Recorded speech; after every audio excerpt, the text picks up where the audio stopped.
Hello बच्चों, आज हम करेंगे पाठ के प्रश्न उत्तर पाठ 13 जहाँ पहिया है। पहले हम इसकी वीडियो देख चुके हैं। सबसे पहला प्रश्न है, उन जंजीरों को तोड़ने का जिसमें वे जकड़े हुए हैं कोई ना कोई तरीका लोग निकाल ही लेते हैं। आपके विचार से लेखक जंजीरों द्वारा किन समस्याओं की ओर इशारा कर रहा है? तो बच्चों, इसका मतलब है, हमने जो पाठ पढ़ा है उसके हिसाब से हम लिखेंगे, लेखक जंजीरों के माध्यम से तमिलनाडु के पुडुकोट्टई जिले की महिलाओं की विभिन्न समस्याओं की ओर इशारा कर रहा है। ये महिलाएं कौन कौन सी समस्याओं की शिकार थी? रूढ़िवादिता होती है परंपरावादी, जो पुरानी महिलाओं के बारे में एज टिपिकल बातें जो करते थे लोग, पिछड़ेपन से संबंधित और बंधनों से परिपूर्ण वो महिलाएं जो हैं वो जीवन बिता रही थी। ये महिलाएं न तो अपने जीवन का कोई भी निर्णय खुद ले पाती थी और न ही अपनी आज़ादी का अनुभव कर पाती थी। तो इन्हीं जंजीरों, रूढ़िवादिता, पिछड़ेपन और बंधनों को लेखक ने जंजीरें माना है। इन्हीं की ओर लेखक इस पाठ में इशारा कर रहा है। तो बच्चों, सेकंड क्वेश्चन है इस पाठ का, फर्स्ट क्वेश्चन से रिलेटेड है। इसमें है, क्या आप लेखक की इस बात से सहमत हैं?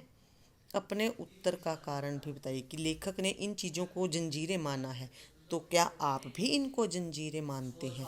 हम आंसर इसका देना है। तो हाँ, हम भी, आंसर आएगा हाँ, हम भी लेखक की इस बात से सहमत हैं। पुडुकोट्टई जिले की अत्यंत पिछड़ी पृष्ठभूमि में, यानी अत्यंत पिछड़ी हुई जगह में रहने वाली महिलाओं को घिसी पिटी जिंदगी बितानी पड़ रही थी। ये जिंदगी उनके ऊपर थोपी गई थी। किसके द्वारा? पुरुषों द्वारा। उन महिलाओं ने अपना पिछड़ापन भगाने और अपनी घिसी पिटी जिंदगी से बाहर निकलने की कोशिश की। इसके लिए उन्होंने क्या किया? साइकिल चलाना सीखा। इससे उनमें आत्मसम्मान की भावना आई, उनकी खुशहाली बढ़ी और उनकी आत्मनिर्भरता में भी वृद्धि हुई। तो ये तो बच्चों जंजीर के क्वेश्चन थे जो अब है। इसी पाठ में पहिया भी बहुत बार आया है। पहिया शब्द अनेक बार लेखक ने प्रयोग किया है। अब पहिए से रिलेटेड क्वेश्चन है, साइकिल आंदोलन से पुडुकोट्टई की महिलाओं के जीवन में कौन कौन से बदलाव आए? तो बच्चों, हमने क्वेश्चन पाठ में पढ़ा था क्या क्या बदलाव आए उनके जीवन में, पहले कैसी थी और साइकिल चलाने के बाद वो क्या क्या करने लगी। एक तो उनमें आत्मसम्मान की भावना बढ़ी, और क्या हुआ? उनकी स्वतंत्रता का दायरा बढ़ गया। और क्या हुआ कि ये अपने लिए जो काम थे वो जल्दी जल्दी साइकिल पर बाहर जाकर निपटाती थी, जिसके कारण उनके पास समय बच जाता था और वो थोड़ा आराम भी करने लगी। उसके बाद वो अपना सामान दूर गांव तक बेचने लगी साइकिल पर, जिससे उनकी आय में भी वृद्धि हुई और उनकी मेहनत और परिश्रम भी थोड़ा बचने लगा। तो और भी जो आपने चैप्टर में पढ़े हैं, आप एक दो पॉइंट और भी अपनी तरफ से लिख सकते हो। नेक्स्ट, शुरुआत में पुरुषों ने इस आंदोलन का विरोध किया, परंतु आर साइकिल्स के मालिक ने इसका समर्थन क्यों किया? शुरुआत में जब महिलाओं ने साइकिल चलाना शुरू किया तो लोगों ने इसका बहुत विरोध किया, पुरुषों ने इसका बहुत विरोध किया, क्योंकि वो नहीं चाहते थे कि महिलाएं स्वतंत्र हों और आत्मनिर्भर बने। इसलिए उन्होंने कुछ हरकतें भी की।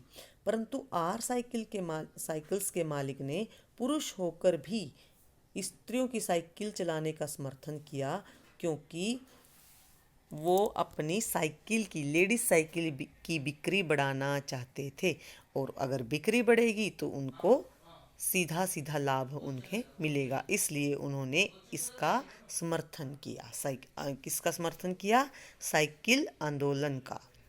नेक्स्ट क्वेश्चन, प्रारंभ में इस आंदोलन को चलाने में कौन कौन सी बाधा आई? तो बच्चों, महिलाओं को कौन कौन सी समस्याओं का सामना करना पड़ा, ये हमें लिखना है। आरंभ में इस आंदोलन को चलाने के लिए, यानी इन साइकिल को चलाने के लिए महिलाओं को अनेक समस्याओं का सामना करना पड़ा। कुछ लोग उन पर फब्तियाँ कसते थे, यानी गंदी गंदी टिप्पणियाँ करते थे जब वो साइकिल चलाकर जाती थी, परंतु महिलाओं ने इसकी परवाह नहीं की। और अपने आंदोलन को प्रगति के पथ पर ले जाती रही और अंत में वो विजयी हुई। तो बच्चों, ये थे हमारे क्वेश्चन आंसर्स।